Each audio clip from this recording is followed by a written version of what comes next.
Thank you, Mr. Archer. Good morning, ladies and gentlemen of the media. I trust that you had a very good Easter weekend.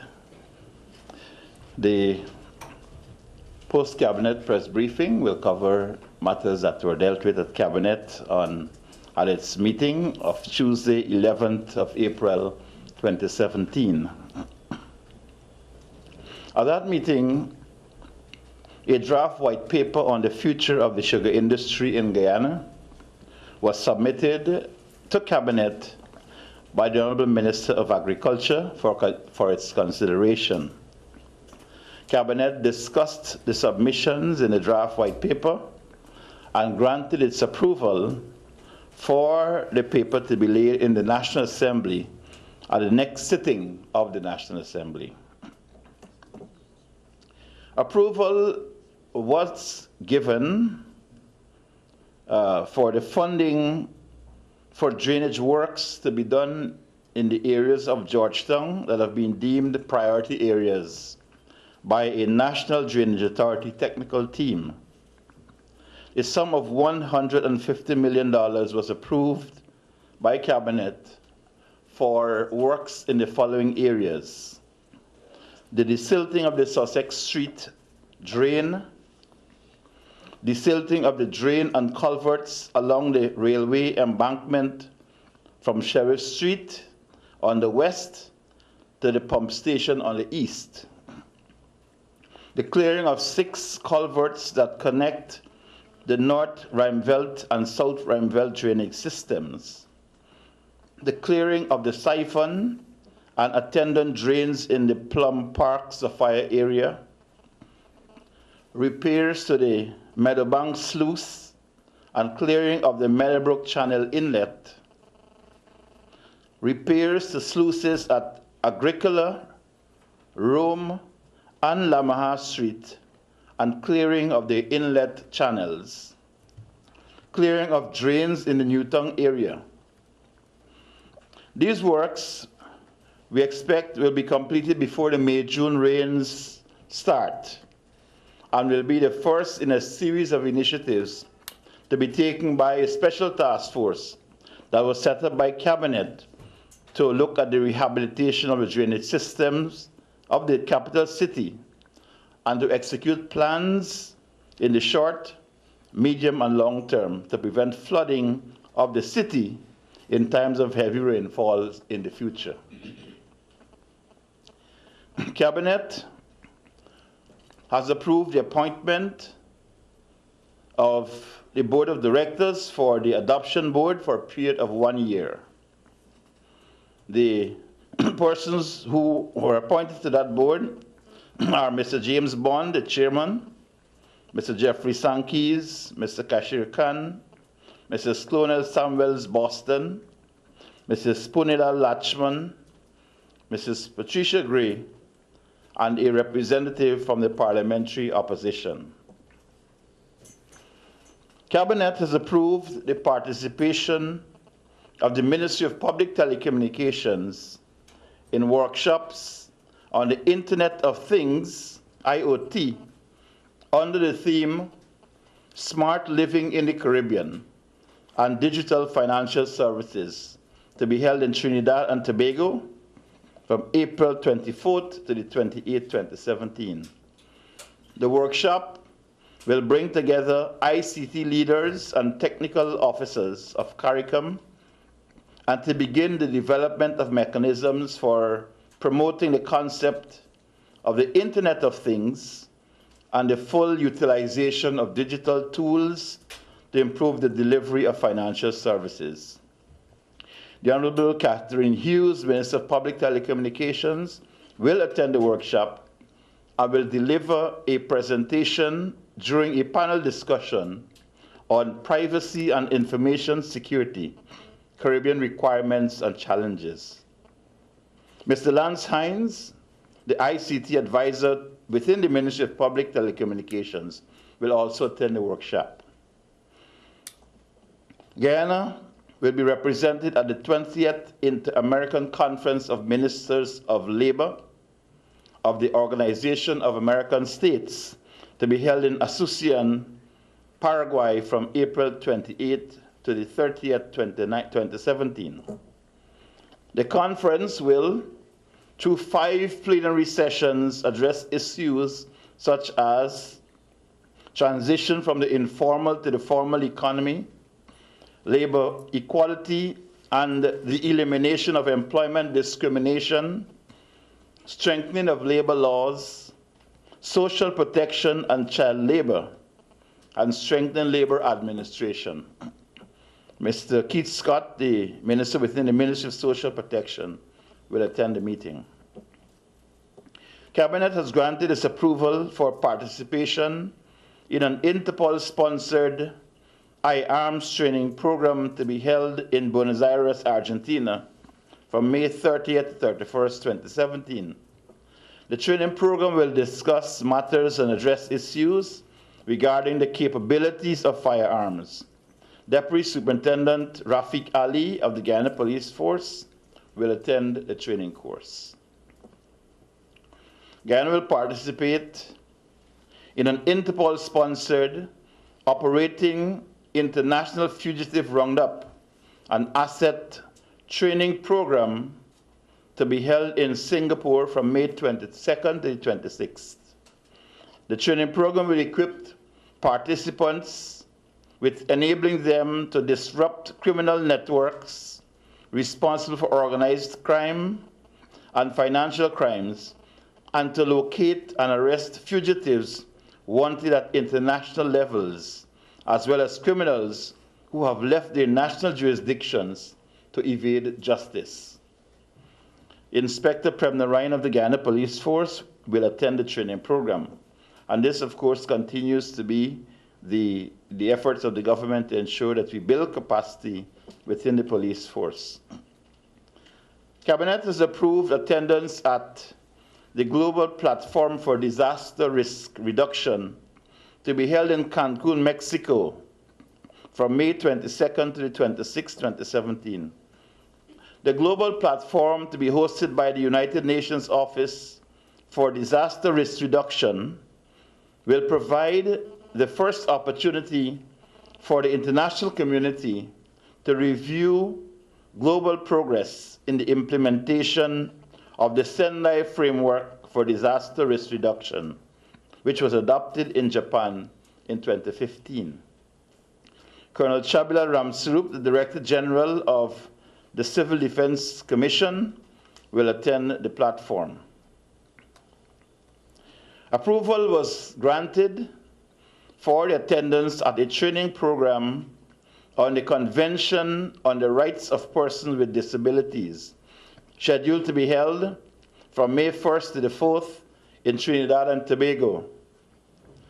The convention, which will be hosted by the Office of the High Commissioner of Human Rights, will seek to raise awareness among Caribbean government officials about the Convention on the Rights of Persons with Disabilities. Mrs. Talisha Williams, Legal Officer of the Child Care and Protection Agency of the Ministry of Social Protection, will attend the training program. Guyana will be represented at a major conference on science, technology, and innovation in the Caribbean to be held in Trinidad and Tobago from the 3rd to the 4th of May 2017. The conference will seek to identify strategies to strengthen cooperation so that science, technology, and innovation can be used more effectively to promote socio-economic development in the Caribbean. Mrs. Petal Punalal Jetu, National Science Coordinator of NSERD, will attend the conference. Guyana will participate in a 2-week program on monitoring and evaluation of development programs to be held at the Duke University in Durham, North Carolina, from June 11th to the 23rd, 2017. The program will provide capacity building for analysts who manage development programs. Guyana's participation will enhance the capacity within the Project Cycle Management Division and the Office of the Budget of the Ministry of Finance to plan and monitor public sector development projects. The Ghana delegation to the program will comprise the following officers from the Ministry of Finance: Mrs. Sabina Savory, Project Cycle Management Division; Mrs. Ronette Hetzberger Murray, Multilateral Financial Institutions Department; Mrs. Dominique Ambrose Charles, the Office of the Budget; and Mrs. Sharon Prasad, the Office of the Budget. Cabinet has noted the award of contracts by the procurement entities and the National Procurement and Tender Administration Board as follows: for the construction of a pedestrian crossing, a pedestrian overhead crossing at Diamond East Bank, Demerara Region 4, the Ministry of Public Infrastructure, a contract in the sum of $364,727 US, and that contract was awarded to S. Jagmohan Hardware Supplies and Construction Services. You recall that I had previously announced the award of contracts for the construction of overhead crossings at Houston, at Peters Hall, and at Houston, Peters Hall, and Eccles, those three areas. This is an additional overhead crossing that's going to be constructed.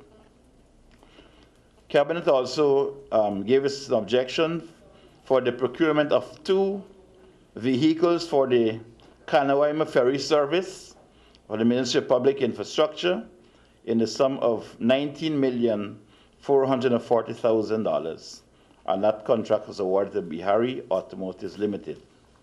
Ladies and gentlemen, those are the issues that were dealt with at Cabinet at its meeting of Tuesday 11th and Tuesday the 18th. Tuesday the what? Conference on the 13th.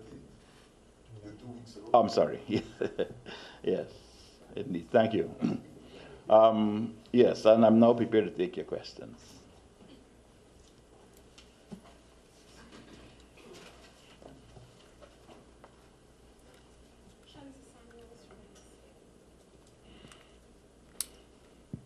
Minister Harmon, based on if you can tell us what are some of the major things documented in the white paper? I know the president made mention of Blairman, ICLOT, and Albion.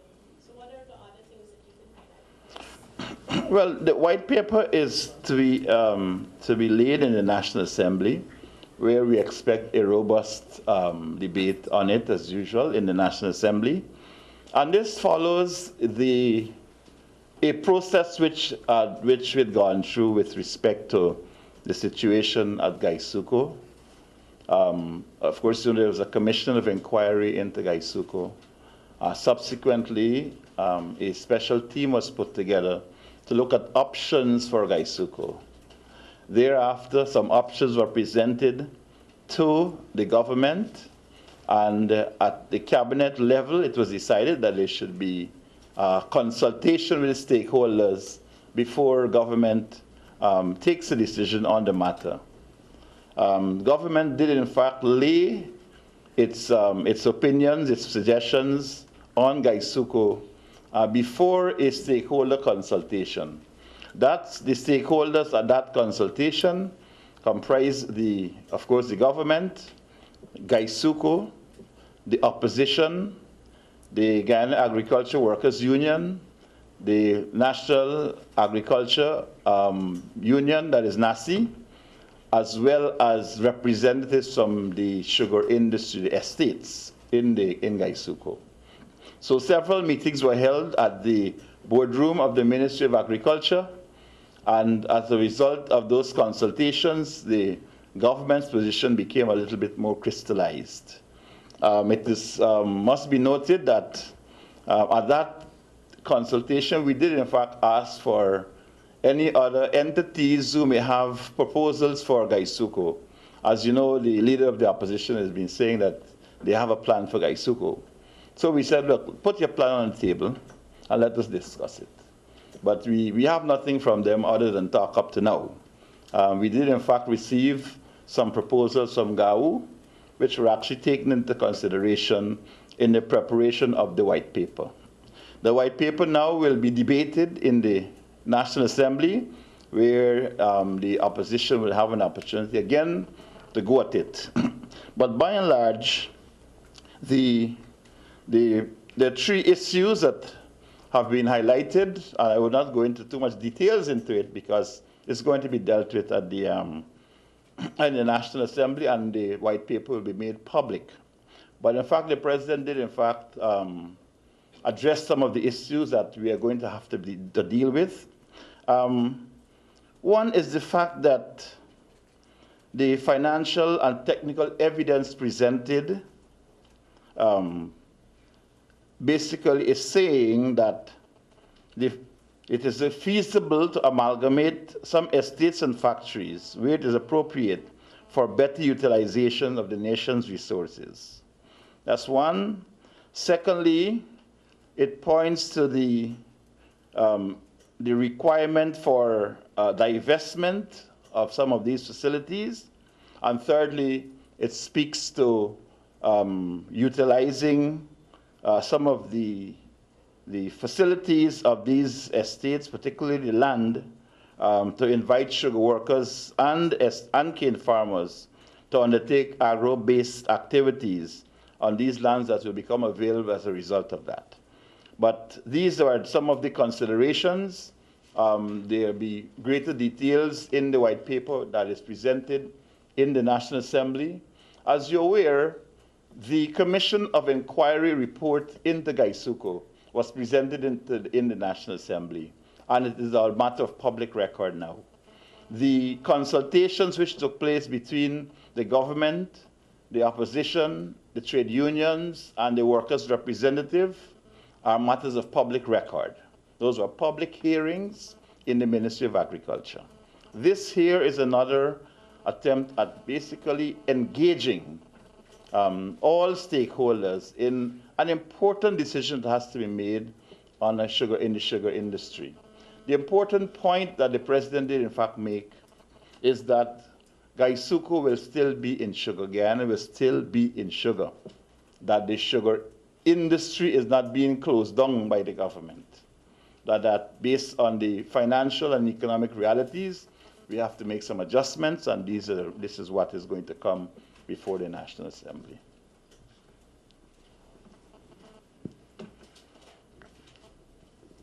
Adam Harris, sir, what role is the United States playing in this Interpol arrangement that's going to be in Singapore? And I ask you that because when there are fugitives in the U.S., it seems that we can't even get them, although we would approach Interpol to get them. So is the U.S. involved in this? Well, Interpol is short for International Police. This is an international organization of police forces around the world. And I do believe that the United States is a member of that organization. And there are processes that you're required to go through if you want to have access to Interpol's resources. I can't say that based on the information which is available to the administration from the police, that from time to time, requests are made of Interpol by our local police, and that requests had been, we've gotten assistance where it was necessary. James. Morning, Minister. Ryden James, Nightly News. Minister, two questions. One, it's off the statement, by the way. Can you say what is happening with the Commission of Inquiry report that was launched into the education sector? Because I'm not sure if that report was released. And two, is the government aware of the United States' plan to slash funding for several Caribbean countries, including Guyana, for HIV and AIDS by 2019, 2020? How would the government deal with this, given that the United States was a big donor to Guyana in this regard? Well, these are international donor funds. And the US, they're part of a larger group of countries that contribute to those funds. These things happen from time to time. Funds are added, funds are taken away. It is up to us to adjust our programs accordingly. And I'm sure that at the Ministry of Public Health, that those adjustments will be made. But even so, even if, all I can say also is that even while administrations can make public pronouncements, that there's a process through which it goes before that pronouncement actually becomes reality. And within the period of the pronouncement and the action taking place, that the countries that are affected by them are given an opportunity to make adjustments to the country programs and regional programs. These are not just specific to country, but they are specific, in many cases, to the region. That's one. The report on education, the COI into education, that report I did, I think, indicate last week that the commissioners had asked for up to the end of April to produce that report, and therefore we have given them that time because of the importance which this COI has to the quality of education which we provide for our children, for the nation's children. Gary Eliezer, the Marara Waves. Minister on Gaisuko, can you say after the debate what timeline government is looking at to take some of these decisions? And on the contracts, I'm pretty sure I heard you say cabinet noted the contracts as against giving them no objection. So can you confirm that this role has been phased out? Well, I can tell that you're new to these conferences recently.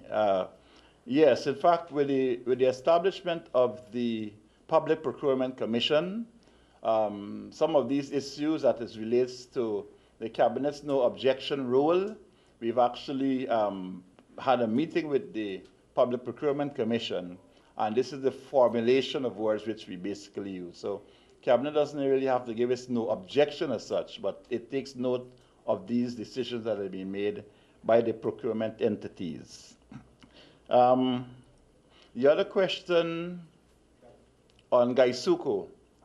Gaisuko is an urgent priority for us because in the budget for 2017, the Minister of Finance indicated the financial reality, indicated the request that they made by Gaisuko for funds, funding for 2017, 2018, 2019, and I think 2020. And that I don't particularly remember the figures now, but I did give it at one of the previous press conferences. For this year alone, I think that it's somewhere in the vicinity of $17 billion. And therefore, it has become a necessity for us to make urgent decisions on the sugar industry. That's why I said, given the financial and technical evidence presented, that we need to make some early decisions. We will expect that in the National Assembly, that the debate will take place and that we'll get the clearance and the go-ahead to ensure that we put systems in place for these things to happen. Thanks. Minister Travis Chase, Nightly News. Could you say if Cabinet or the Minister of Public Security is aware of a plot by a group of men, names given, to shoot at the president during one of his outreaches? Well, what I can say to you, Travis, is that the administration has been provided some information by the police about some ongoing investigations of this nature, that the investigation has reached a point where advice of the police legal advisor has been sought. But since it is one of these ongoing investigations, I don't think that we're at liberty to disclose in any greater details the nature of that investigation. But, you know, last week we spoke about, when the opposition leader spoke about Great Wall and all these different things. It's important that we understand that while we have a very popular president, that people all around this country love him and embrace him, that sometimes there are some people who are misguided, some people who are guided by what they see on Facebook and the copycat type of issues, and therefore we always have to be careful. I made this point at my last week's press conference, and I want to re-emphasize it, that security is not something that you play with. It is something that the professional people know what they do. They put certain measures in place, but sometimes you always find that security runs against presidents who are popular, who want to be and want to embrace their people, as our president is. So that it's a security challenge, but have the full confidence in the ability of our security forces to protect our president, and for that matter, to protect all of the ministers and the people who have been elected by the people to run the government. Quick follow-up, if you can put on your legal hat here for a bit, but you don't have to answer. It's funny how the investigation has been handled and handed over to the DPP, given the fact that some very high-ranking policemen have been named in the possible assassination plot. Well, you seem to have more information than I do, and I wouldn't go down that road. I don't have that information. All I can say is that this is the information that has been provided to us by the police administration. Good morning, sir. Nikhil Jondo from MTV. Can you say if the government plan on closing Enmore Estate and to diversify any other estate in Wales? I've basically said that give me the broad outline as to what is going to be done. When the document is laid in the National Assembly, they'll have more details about it. But certainly that is as much as I'm prepared to say now on the matter. Can you say if the government will be retaining the service of Dr. Thomas as the head of the SARU? As the head of SOCU. SARA. I think you're getting a little mixed up now. SARU, after the debate, once the bill is signed and becomes into law, SARU becomes SARA. That is to say, the State Asset Recovery Agency. It's no longer a unit. And in that bill, there is a process by which the director and the deputy director and officers of the agency will be appointed. This is not a matter of whether the government will retain Dr. Thomas or not. This is a process which is now being put in place by an act of Parliament once it is signed, and that act will see the the committee of the National Assembly, appointed committee, going through the nominees or the applicants for the positions, and they will be appointed by that process. So the former president, the opposition leader, has declined an offer by the SARU chief to have a polygraph. Rather than be forced to go one-on-one with the president, he said in his questions, I will go even a little farther. Would the administration consider taking polygraphs, the members of the cabinet and other public officials? Well, to begin with, I think it's a little bit of a cheek on the part of Mr. Jagdeo to see he wants to go ahead and have with the president. The president has been elected by the people to serve as their leader, as their president, and therefore the presidents act in the best interests of Guyanese. And so are his ministers, who have been elected by the people. The polygraph test that was done on May 11, 2015. That was the polygraph test, and that was the election day, when the people decided that this is what they want. And so we don't require any polygraph tests. If Mr. Jagdeo wants to be tested, then he's free to do so. But certainly I don't see the president going head-to-head, according to him, on any polygraph testing, because you know how it will come up. A quick follow-up, not follow-up, and the next question. He's also spoken about a fuel smuggling ring, which seems to have the blessings of the Ministry of the Presidency, and involves some lawyers that has linkages to the Ministry of the Presidency. Do you know of any such blessings, and could you give us a little something? Well, if there's a ring, if there's some hint of an illegality that you're talking about. If Mr. Jagdeo is aware of a fuel smuggling ring, it is his duty as a citizen, it is his duty as a leader of the opposition to report that information to the police. I don't want him to report it to the Ministry of the Presidency. let them report to the police and let the police do their work. We have allowed the police unfettered access to persons who are being the subject of investigations. They've come in here at the ministry, we've given them unfettered access to our permanent secretary and several other officers in the ministry. So if Mr. Jaglio has information, let him give it to the police.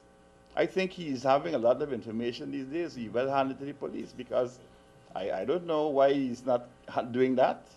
Or give it to the media. You seem to have a good relationship with all of you. So let him say who these people are and let him hand it over to the police. But certainly the administration will never encourage something like that because there's a ring of fuel smuggling ring suggests that there's some illegal operation that's taking place. And we will never be a part of any such activities. I can say that. Minister, just a quick follow-up. Concerning the white paper for the National Assembly, Mr. Jaglio had said that you don't see a sense of debating that white paper any longer, given that the president would have already stated his position in the shipping industry and the course of action the government would take. If the opposition does not debate this white paper and it's up to the government now, what is the course of action the government will take in terms of that? Well, as you know, they did walk out on some parts of the debate on the SARA bill after they recognized that the debate was going in a certain direction. They did walk out on that. The opposition is known for walking out something, not attending at all. For the first few months of the 11th Parliament, they were totally absent, even though the taxpayers of this country were paying them and will continue to pay them even when they walk out. And some of them refuse to turn up without giving a proper excuse or explanation to the speaker. The point I want to make is that this is the National Assembly, and the administration is laying a white paper before the National Assembly. If in fact the leader of the opposition has taken a preconceived position on this white paper and refuses to debate it, then that's up to him. But we are doing what we have to do in the interest of the people of this country, and the white paper will be laid, and it will be, if they don't want to debate it, then we will put forward our issues, our points on the white paper, and ask the National Assembly to make a ruling. Minister Harmon, Surajana and Kaiser News. Sir, we've seen in the past some reports which suggest that there probably is a slowdown in the economy. We've heard businesses talking about laying off some of their workers and stuff like that. Did this matter came up at cabinet, and how is the government hoping to deal with it? The economy is always on the forefront of our considerations, not only in the cabinet, but in all of our government undertakings. The impact which the economy has on the people of this country is something which we are very careful about dealing with. These reports have been made, and in fact it has been taken very seriously.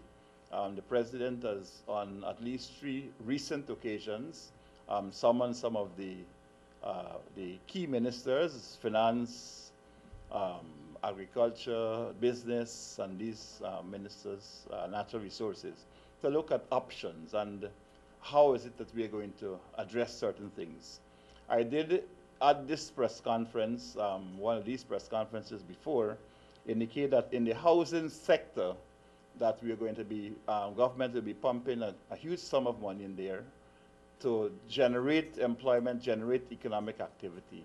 In several other sectors, you would have heard the Minister of Natural Resources, as recent as yesterday, indicate some of the measures that are being taken in the Ministry of Natural Resources that will affect business, that will affect the flow of money into the economy. These things, of course, has to be taken in conjunction with the economic reality of the countries that surround us. The economic reality of Suriname, the economic reality of Brazil, the economic reality of Venezuela, the economic reality of Trinidad and Tobago. And that these economic realities are not, they're not strange. People are reading, you're on the internet, and you understand what's happening internationally. We are doing our best to ensure that we do not have to go down the road where some of these countries have gone. And we want to say that the government, your government, is very conscious of this and that we're taking every step to ensure that economic activity is revitalized and that, that there is a flow of money in the system.